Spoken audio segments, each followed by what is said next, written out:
వేనన్న కొంచెం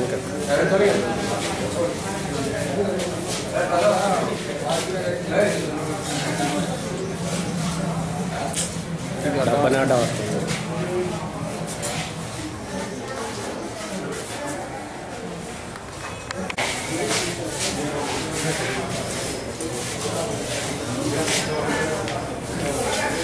రవణ mill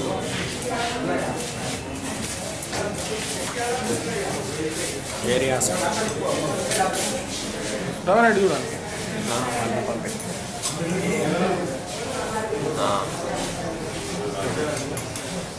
Christians church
Bharatiya Janata party మాజీ ప్రధానమంత్రి అటల్ బిహారీ వాజ్పేయి గారి జన్మదిన వేడుకలు భారతీయ జనతా పార్టీ జగిత్యాల పట్టణ శాఖ ఆధ్వర్యంలో నిర్వహించుకోవడం జరుగుతుంది. స్థానిక సివిల్ హాస్పిటల్లో పండ్ల పంపిణీ చేయడం జరుగుతుంది. అటల్ బిహారీ వాజ్పేయి గురించి భారతదేశ ప్రజలందరికీ తెలుసు. ఉత్తమ పార్లమెంటు అవార్డు గ్రహీత. అతని ప్రజాసేవలో ఒక బ్రహ్మచారిగా ప్రజాసేవే మార్గంగా భారతీయ జనతా పార్టీకి ఎన్నో సేవలు అందించారు. వారు ఇటువంటి జన్మదిన వేడుకలు మరెన్నో జరుపుకోవాలని చెప్పి మేము ఆశిస్తున్నాం. ఈరోజు అటల్ బిహారీ వాజ్పేయి గారి 89వ జన్మదినోత్సవాన్ని పురస్కరించుకొని ముదుగంటి రవీందర్ రెడ్డి గారి ఆధ్వర్యం లోపల స్థానిక ప్రభుత్వ ఆసుపత్రిలో రోగులకు పండ్లు పంపిణీ చేయడం జరిగింది. గొప్ప నాయకత్వ లక్షణాలు చూపించినటువంటి ఆ మహానుభావుడు నిండా నూరేళ్లు జీవించాలని చెప్పి తెలియజేస్తూ ఈనాడు ఒకసారి ఎమ్మెల్యే అయితే ఒకసారి ఎంపీ అయితే తరతరాలకు దంగనేటువంటి ఆస్తులు సంపాదించుకుంటున్నారు. కానీ ఎన్నిసార్లు ఎంపీ అయినా ఎన్నిసార్లు మంత్రి పదవులు పాటించినా కానీ ఈనాడు నిస్వార్థంగా దేశమే నా కుటుంబం, ఈ సమాజమే నా యొక్క కుటుంబం అని చెప్పి అటల్ బిహారీ వాజ్పేయి గారు ఆనాడు పరిపాలన చేయడం జరిగింది. వారిని ఆదర్శంగా తీసుకోవాలి.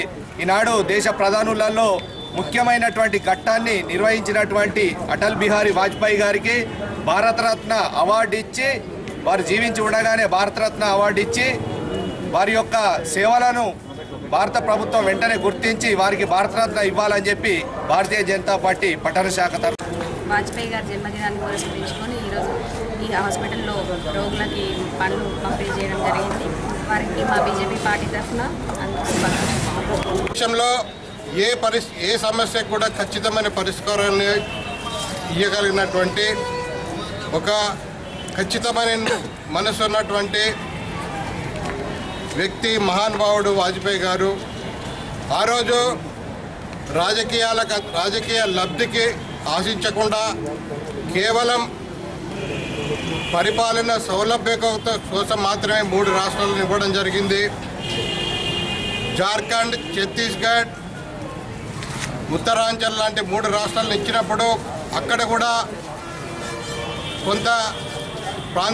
కొన్ని ప్రాంతాల్లో కొన్ని అనుమానాలు ఉండవట వాస్తవమే. కానీ వారు విభజన జరిగినప్పుడు 2 ప్రాంతాల వారిని రెండు ప్రాంతాలకు సంబంధించినటువంటి ప్రజాప్రతినిధులతో మాట్లాడి వారిని కన్విన్స్ చేయడం జరిగింది. తెలంగాణ రాష్ట్రాన్ని ఇవ్వడానికి ముందుకు వచ్చినటువంటి కాంగ్రెస్ పార్టీ అక్కడ ఉన్నటువంటి ఆంధ్ర రాయలసీమ ప్రాంతంలో ఉన్నటువంటి వారి అనుమానాలను నివృత్తి చేయలేకపోతుంది.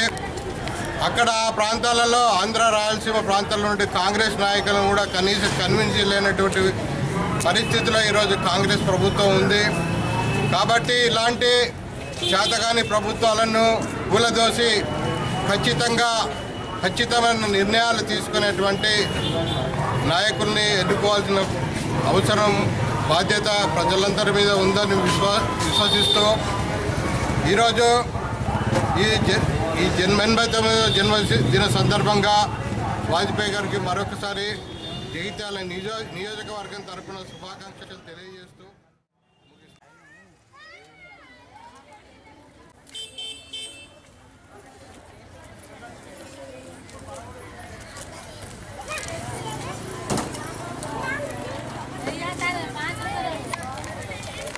నాలుగు సందర్భాలు మనకి విన్నప్పుడు నరవతారం ఎత్తాల్సి వచ్చింది.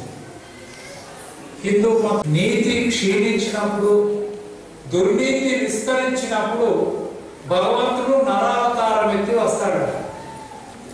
దుర్నీతి హెచ్చించినప్పుడు దేవుడు భూమిపై అవతరిస్తాడట. అది 10 రీతులుగా 10 సార్లు ఆయన అవతారం ఎత్తాడని దశావతారం అనే సాంప్రదాయం మన దేశంలో ఉంది. మరి భూమి మీద ఆయన ఎందుకు వస్తాడనంటే దుష్ట శిక్షణ, శిష్య రక్షణ. నీతిమంతులను రక్షించడానికి, దుష్టులను శిక్షించడానికి దేవుడు వస్తాడట. మరి యేసు ప్రభువు దేని కొరకు వచ్చాడు?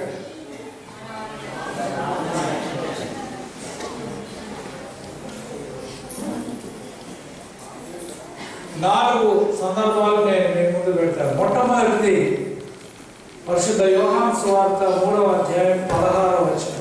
దేవుడు లోకమును ప్రేమించినాడు కాబట్టి తన కుమారుని అనుగ్రహించినాడు. శిక్షించడానికి కాదు.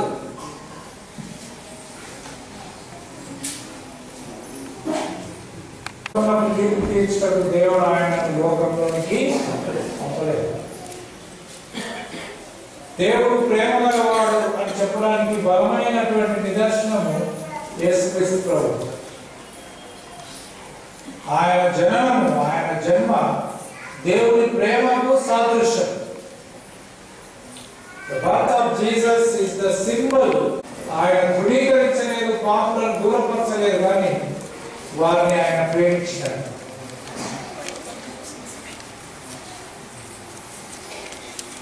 దేవుడు లోకం ఎంతో ప్రేమించాడు. ఎంతగా ప్రేమించినాడో మనకు తెలియదు. ఒక సందర్భంలో ఒక ఉపమానం చెబుతూ యేసు అన్నాడు, పాపులను రక్షించడానికి ముందుగా ఆయన ప్రవక్తలను పంపించాడు. వారు కొందరిని వెలగొట్టారు, కొందరిని చంపారు. చివరికి తన కుమారుడిని పంపినాడు. ఆయనను కూడా పట్టణం వెలుపలికి తీసుకొని వెళ్ళి సిలువ వేశాడు. దేవుడు తన ప్రేమను మన వెల్లడిపరుచున్నాడు. ఏలైనగా మనం ఇంకనూ పాపులమై ఉండగా ఆయన కుమారుణ్ణి అనుగ్రహించాడు. రోమాపత్రిక 6వ అధ్యాయం. ప్రతి వాడను నశింపక నిత్య జీవం పొందినట్లు ఆయనను అనుగ్రహించాడు. రోమాపత్రిక 6వ అధ్యాయం చివరి వచనంలో పాపము వల్ల వచ్చు జీతము మరణం, అయితే దేవుని కృపావరం మన ప్రభువైన యేసుక్రీస్తునందు నిత్య జీవం. అందరూ పాపం చేసి దేవుని అనుగ్రహించి మహిమను పొందలేకపోయిన పరిస్థితుల్లో దేవుడు ద్వారా ప్రవేశించింది. ఎవరి ద్వారా ప్రవేశించింది? ఆదాము అవ్వల ద్వారా. పాపం చేశారు కనుక మరణం తటస్థించి మరి యేసు ప్రభువు రక్షించడానికి, పాపులను రక్షించడానికి క్రీస్తు యేసు లోకంలోకి వచ్చిన వాక్యము నమ్మదగినది, పూర్ణాంగీకారములకు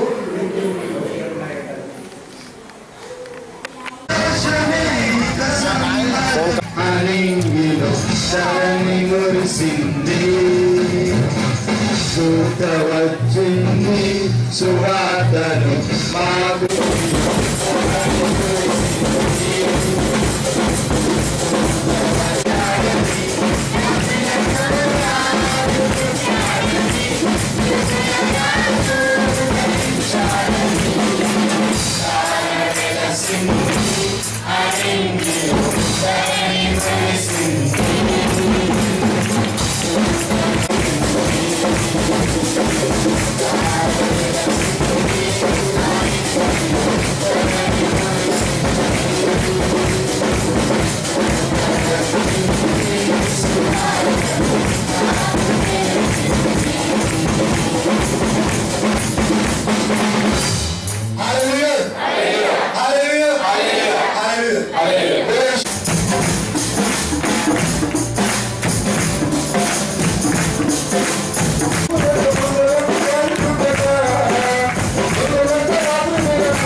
యేసుక్రీస్తు పుట్టినరోజు సందర్భంగా అయ్యగారి పెద్దలకు సహచర మిత్రులకు సమస్త బంధువులందరికీ హృదయపూర్వకమైనటువంటి శుభాకాంక్షలు శుభాభివందనాలు. మరి మన చర్చించినటువంటి ఇద్దరితోని నాకు దాదాపు 35 ఏళ్ళుగా ఉన్న అనుబంధానికి అనుగుణంగా ప్రతి సంవత్సరం రావడం, మరి వేడుకలలో పాల్గొనడం, ఈరోజు ప్రపంచ మానవాళి సుఖంగా శాంతి ఉందని చెప్పనేటువంటి ఒక సందేశంతో నిర్వహిస్తున్నటువంటి ఒక ప్రపంచవ్యాప్తంగా జరుగుతున్నటువంటి పండుగ ఇది. ప్రపంచంలో 700 కోట్ల జనాభా ఉంటే అందులో 500 కోట్ల జనాభా ఆరాధించేటువంటి యేసు ప్రభు. మరి యేసు ప్రభు జననమే మనందరికీ ఒక సందేశం అని చెప్పని తెలియజేస్తూ ఈరోజు ప్రతి ఒక్కరూ కూడా ఈ పండుగ సందర్భంగా సంతోషంగా ఉండాలనేదే మన యొక్క ఆలోచన విధానం. దానికి అనుగుణంగా అందరం ఈ పండుగ రోజు సంతోషాన్ని గడుపుదామని చెప్పని మనసులో ఆలోచిస్తూ మరి ప్రతి సంవత్సరం కూడా ఇక్కడ కేక్ కడిసే అవకాశం నాకు పెద్ద కల్పించడం అది నా యొక్క పూర్వజన్మ స్మృతంగా భావిస్తూ నా జన్మ ధన్యవాదాలు చెప్పని కూడా తెలియజేస్తున్నాను. అందరికీ పండుగ సందర్భంగా ప్రతిరోజు శుభాకాంక్షలు శుభవందనాలు.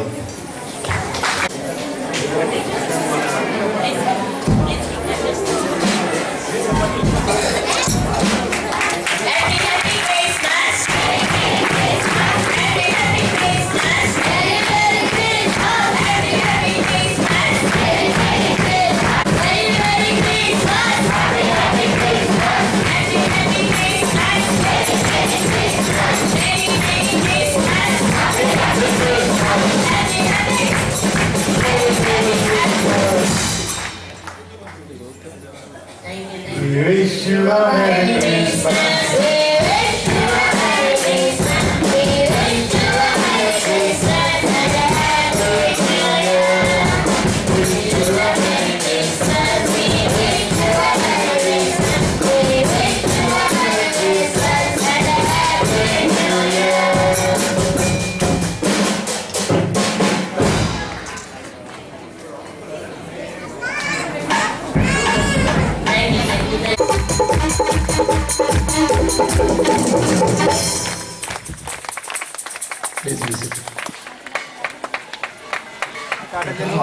ఎవరెవరు వచ్చారో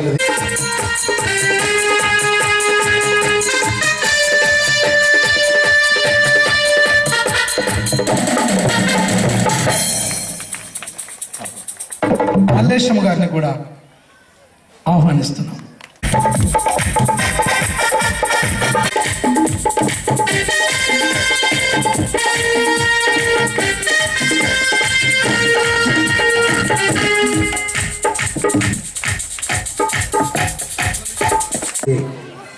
ప్రతి సంవత్సరం తను మనకి క్రిస్మస్ కేక్ పంపిస్తూ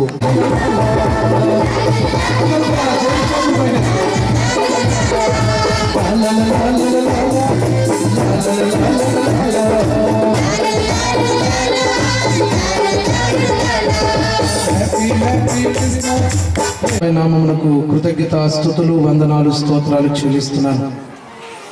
ఈ 2013 సంవత్సరం డిసెంబర్ 25వ తారీఖున ఈ లోక కళ్యాణాత్మై మా కోసం జన్మించిన మా ప్రభువైన యేసుక్రీస్తు యొక్క జన్మదినాన్ని పర్వదినముగా తండ్రి మేము ఘనముగా జరుపుకోవడానికి మీరు ఇచ్చిన అవకాశాన్ని బట్టి స్తుతిస్తూ ఉన్నాం. నైనా ఈ శుభదినాన తండ్రి సమయంలో మరి క్రిస్మస్ కేక్ కట్ చేస్తుండగా కేకును పవిత్రపరచండి దేవా. ప్రభువానికి స్తోత్రాలు. నైనా మీ దాసులు ప్రజల అధికారి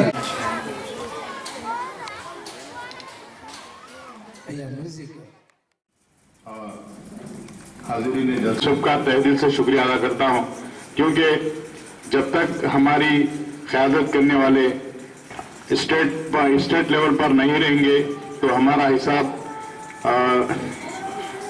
वही एक टीम का हाल हो जाएगा। क्योंकि हमको देखने में आ रहा है मामूली सी चीज पर काउंसलिंग या ट्रांसफर या ऑफिशियल हरासमेंट जब कभी उनके पास जाकर हमारा जो तकलीफ है उनको सुनाते हैं। बहरहाल इस एसोसिएशन का क़याम जरूरी था। मैं आप हजरात का वक्त लिए बगैर तो पूरा जिस्म जैसा हरकत में आता है, इसी लिहाज से माइनॉरिटी मुस्लिम्स एम्प्लॉयज एसोसिएशन ऐसे ही काम करेंगे। स्टेट के तेलंगाना स्टेट में कहीं भी अगर कोई मुलाजिम सरकार को कुछ नुकसान हो रहा है, अगर हमारे जो सरपंच हैं अगर वो कह रहे हैं कि फलाने दिन पूरे बाइकाट करना है या धरना देना है, तहसील ऑफिस के सामने बैठना है या पुलिस स्टेशन के सामने ये धरना देना है, तो बेलगाम अपने हक के वास्ते आगे बढ़ना चाहिए और लड़ना चाहिए। इंशाअल्लाह इस मामले में मैं हमेशा पेश रहता हूं। हमारे भाइयों ने इज्जत बख्शी, पूरे मैं जगतियाल डिवीजन कोरोटला मेटपल्ली का मैं तहे दिल से शुक्रिया अदा और आपकी उम्मीदों पे पूरा उतरने की कोशिश करूंगा। और हमारे डिस्ट्रिक्ट बॉडी स्टेट बॉडी को भी मैं इंशाअल्लाह अपनी कार्यकर्ता से जाहिर करूंगा। अल्हम्दुलिल्लाह हमारे भाइयों ने हर डिपार्टमेंट के मुझे खिदमत का खादिम की हैसियत से मौका दिया। और ఉద్యోగుల సంఘం స్థాపించబడ్డది. ఇది 2011 సంవత్సరంలో రిజిస్ట్రేషన్ 800. దీనిని తెలంగాణ ప్రాంతంలో ఉన్న 10 జిల్లాలలో ఉన్న ముస్లింలను ఒక తాటిపై తీసుకుని వచ్చి తెలంగాణ రాష్ట్ర సాధన కొరకు ప్రతి ఒక్కరూ మనము కూడా ముందు ఉండి పోరాటం చేయాలనే ఉద్దేశంతోనే తెలంగాణ సాధన తర్వాతనే మన సమస్యలు తెలంగాణ రాష్ట్రంలో ప్రభుత్వం దృష్టికి తీసుకుని వెళ్ళి ఆ సమస్యల పరిష్కారం కొరకే ఈ సంఘాన్ని స్థాపించడం జరిగింది. రంగంలో సంఘాలను స్థాపించుకోవడం జరిగింది. చాలా మంది తెలంగాణకు హైదరాబాద్ ప్రాంతంలో ఉన్న ఎంఎం పార్టీ మద్దతు ఇవ్వనంత మాత్రాన తెలంగాణలో ప్రాంతంలో ఉన్న ముస్లింలు కూడా ఎవరు మద్దతు ఇవ్వటం లేదని కూడా చాలా మంది చెప్పుకోవటం జరిగింది మన సోదరులందరూ. నేనన్నా అలా కాదు. తెలంగాణ రాష్ట్ర సాధన కొరకు దాదాపు 6 సార్ల నా రక్తంతోని రాష్ట్రపతికి, ప్రధానమంత్రికి, మరియు ముఖ్యమంత్రికి, గవర్నర్కు, మరియు హోంశాఖ మంత్రి షిండేకు ప్రతి ఒక్కరికి నేను లేఖలు కూడా రాయటం జరిగింది తెలంగాణ రాష్ట్ర సాధన కొరకి. ఎందుకంటే తెలంగాణ వచ్చిన తర్వాతనే దాదాపు ముస్లింలు బాగుపడతారనే ఉద్దేశంతోనే ఈ సంఘాన్ని స్థాపించడం జరిగింది. గతంలో తెలంగాణ ఉన్నప్పుడు ఆంధ్రలో వచ్చి సీమాంధ్ర వాళ్ళు వచ్చి తెలంగాణ రాష్ట్రాన్ని కలుపుకున్న తర్వాత 1956 సంవత్సరంలో ముస్లింల ఉద్యోగులు దాదాపు 46% మంది ఉద్యోగులు వివిధ ప్రభుత్వ శాఖలలో పనిచేసేది. వివిధ శాఖలలో పనిచేస్తున్నారంటే దాదాపు మాకు ఎంత అన్యాయం జరుగుతుంది. ప్రతి తెలంగాణ జిల్లాలో ఇప్పుడు కరీంనగర్లో 13 నుండి 15% మా ముస్లింల జనాభా ఉన్నప్పటికీ కూడా ప్రభుత్వ శాఖలలో ముస్లింలు లేకపోవడం చాలా బాధాకరమైన విషయం. కనుక ఇప్పుడు మా తెలంగాణ మాకు వచ్చింది కనుక తెలంగాణలోనే మా యొక్క సమస్యలు పరిష్కరించుకుంటూతో పాటు తెలంగాణలో ఉన్న ముస్లింల జనాభా ప్రకారంగా ముస్లింలకు 12% రిజర్వేషన్లను అమలు చేయాలి. విద్యా ఉద్యోగాలలో మరియు ముస్లింలకు బ్యాక్లాగ్ పోస్టులలో కూడా భర్తీ చేయాలి. మరియు ముస్లింలకు సంబంధించిన మైనార్టీ గతంలో చెప్పుకునేది ముస్లింల సంక్షేమం కొరకు కూడా నిధులు అధిక సంఖ్యలో మంజూరు చేయాలని ప్రభుత్వం మీద ఒత్తిడి తీసుకోవడం రావడం జరుగుతుంది. మరియు ఐఏఎస్ ఐపీఎస్ బ్యాంకులలో వివిధ శాఖలలో ఖాళీ పడ్డ పోస్టులలో భర్తీ చేసేటప్పుడు కోచింగ్ సెంటర్లను కూడా రాష్ట్ర ప్రభుత్వంలో స్థాపించుకోవడానికి ఇప్పుడు ఒకటైనట్టయితేనే మేము కూడా మా సమస్యలు పరిష్కరించుకోవడానికి ఒక అవకాశం ఉంటుంది. ఇప్పటికన్నా కూడా ముస్లింలు 98% ఉన్నప్పటికీ కూడా ముస్లింలకు మళ్ళా మైనార్టీ అంటే ఫలానా దాని కిందనే మమ్మల్ని చూడడం జరిగింది. కనుక మేము కోరుకునేది తెలంగాణ పేరుతోనే తెలంగాణ ముస్లిం ఎంప్లాయీస్ అసోసియేషన్ అనేది సంఘాన్ని స్థాపించుకొని మా సమస్యల పరిష్కారం కొరకు ఎల్లప్పుడూ ఉద్యమాలు చేయడానికి మేము ముందుంటాం. తెలంగాణ రాష్ట్రం వచ్చే వరకు మేము పోరాటం చేస్తామని ఈ సందర్భంగా మా మిత్రులందరికీ తెలియజేస్తున్నాం. షరతులకు ఉండబడినటువంటిది ఒక 3-4 కూడా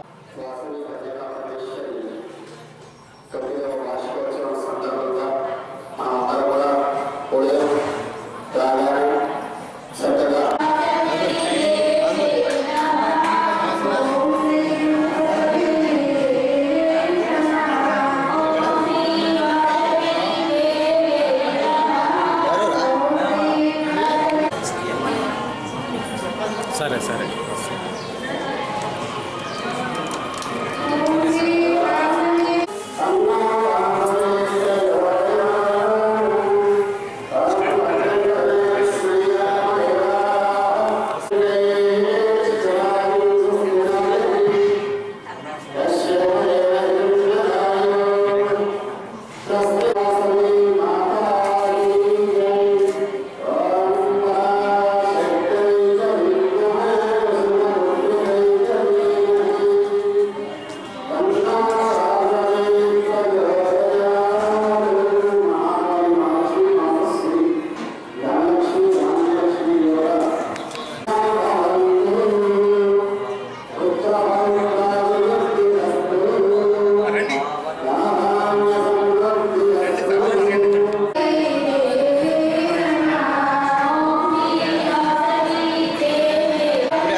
షరతులకు ఉండబడినటువంటి వారు ఒకసారి ముందుకు రావాల్సిందిగా వారిని కోరుతున్నాం.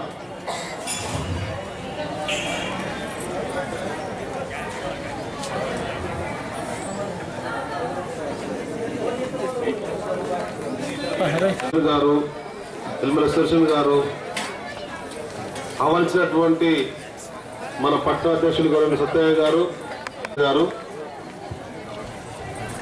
మా సోదరులు రాష్ట్ర కార్యదర్శి శ్రీ ప్రభాకర్ గారు, మల్లికార్జున గారు, మురళి గారు, ఇది ఒక మంచి కార్యక్రమం జరిగింది.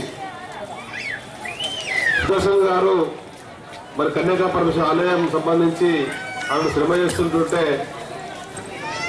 ఒక సోదరునిగా ఒక మిత్రునిగా ఉన్న సందర్భంలో తప్పకుండా నీతో పని అవుతుందని చెప్పని ఆయన చెప్పడం జరిగింది. ఎందుకంటే ఆయన అన్ని విధాలుగా ఈ సమాజంలో ఉండేటువంటి ఇతర కులాల వాళ్ళకు, ఇతర మతాల వాళ్ళకు ఎవరు దాన్ని ఏమడినా కానీ కాయకుండా సహకరించేటువంటి ఆలోచనటువంటి వ్యక్తి కనుక తను మీ దైవమైనటువంటి కనకాపరమేశ్వర దేవాలయం నిర్మాణం పూనుకున్నాడే అది పూర్తయితే భావించడం పూర్తి కావడంతో పాటు 19 సంవత్సరాలు దిగ్విజయంగా కార్యక్రమాలు నిర్వహించుకుంటూ ఆ మాతాశ్రలు కూడా మన ప్రాంతంలో అందరి మీద ఉండే విధానం కూడా చేసినటువంటి అనుగుణంగా ఈరోజు ఈ కార్యక్రమం చేయడం ఒక మంచి ఆలోచన చెప్పని వారిని మనస్ఫూర్తిగా అభినందిస్తూ చేసి ఒకవేళ నీకు మళ్ళీ పోటీ చేయాలని చెప్పని భావించి ఉన్నట్టయితే వాళ్ళందరి ఆమోదం పొందు ఈ నీ నేతృత్వంలో పెట్టే ఈ నిర్మాణం పూర్తి కావాలా.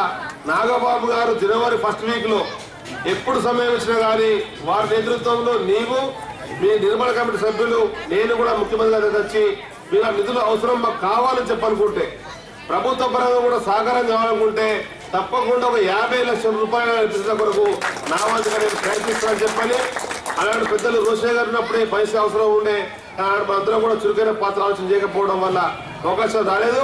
తప్పకుండా ఇది మంచిదని చెప్పని నేను కూడా ఈ మధ్యన మన కాన్స్టిట్యూన్సీ అభివృద్ధి కొరకు కూడా 2-3 ముఖ్యమైన ప్రయత్నం చేస్తున్నా.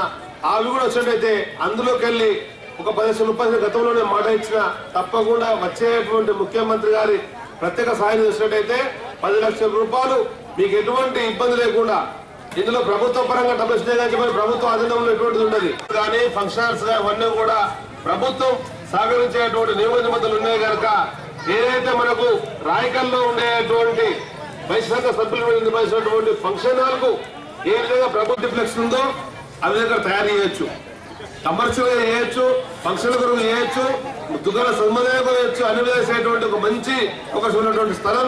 దీన్ని మీరు తక్కువ సమయంలోనే ఒక మంచి ఆలోచనతో ఒక సానుకూల వ్యాచంతో జగిత్యాలలో ఉండేటువంటి వయసు సోదరులకు పేద నిరుపేదలకు రేపు మీరు అవసరమైనట్టయితే ఇందులోకి వెళ్ళి వాళ్ళకు ప్రశ్నించే విధంగా ఒకవేళ పేద నిరుపేదలు ఉన్నట్టయితే వాళ్ళకు పెళ్లిళ్ళకి కానీ శుభకార్యాలకు కానీ అవసరాలకు మీరు డబ్బులు ఇచ్చే విధంగా ఉపయోగపడే విధంగా తయారు చేయండి.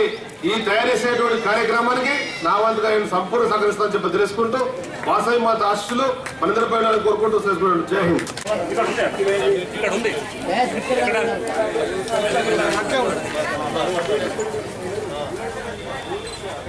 సంగం భూమా గారు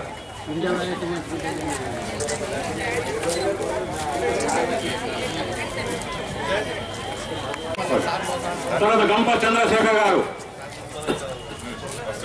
ఉన్నారా? గంప చంద్రశేఖర్ గారు, గట్టు భారతరావు గారు,